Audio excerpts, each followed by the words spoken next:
Nisikilize vizuri na kwa makini. Washindi hukubali kushindwa.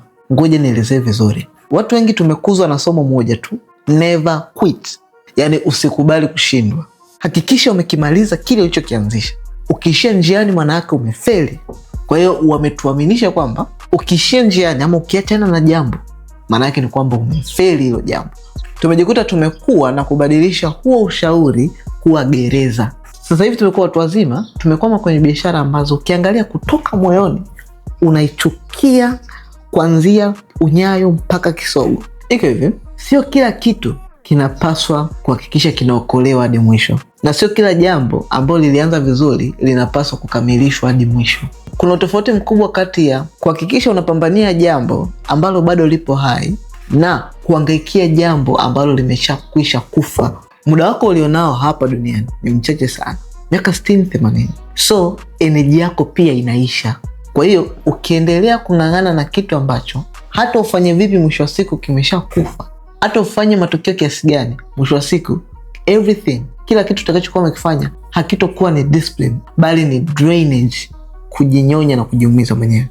Watu smart hawakati tamaa ama hawaachi mambo emotionally. Watu smart wanaamua kubadilisha strategy wanayoitumia kufikia malengo wanayoyataka. Sasa hivi hapo unaweza kuwa unajiuliza, sasa mimi nitajuaje kama hii jambo alinifikishi popote ama vitu ninavyo matarajio ninayoyataka? Ngoja nikwambie jambo moja.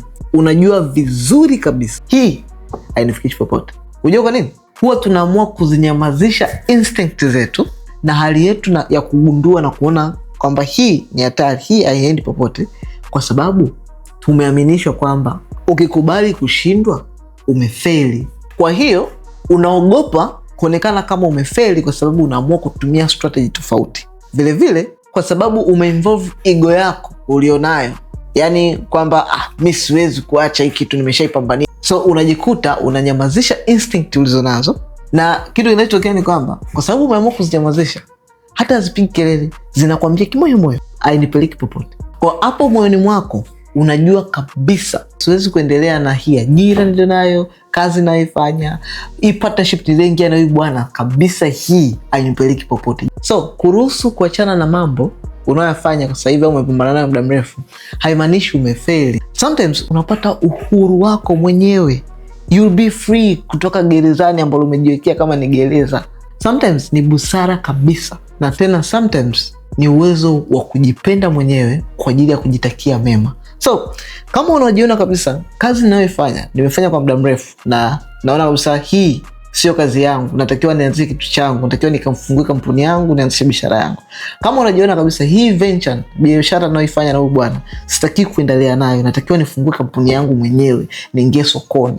Kama unaona kabisa kwa namna ambavyo na operate biashara zangu, kwa namna ambavyo naziendesha biashara zangu, hii mwisho wa siku zitapotea, mwisho wa siku zitaniletea matokeo yale yale ambayo nilipata nyuma, hasara zile zile na matokeo yale yale mabaya ambayo yalinitokea nyuma. Kama unajiona kabisa sasa hivi nimefikia umri, sasa hivi nahitaji kuwa na mimi na kampuni, nimekuwa mtu mzima, I have to have my own company, natakiwa niingie sokoni, natakiwa nipambane bila kujali kwamba odds ziko upande wangu.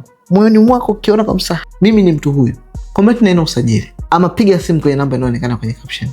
Then mimi na timu yangu tutakupokea na tuangalie namna gani tunaweza kukusaidia kuweza kukamilisha usajili wa kampuni yako na biashara yako, ukaingia sokoni, ukaachana kitu ambacho kimekufanya kuwa gereza kwa hofu ya kuogopa kuonekana kama umefeli. Comment neno usajili hapo chini.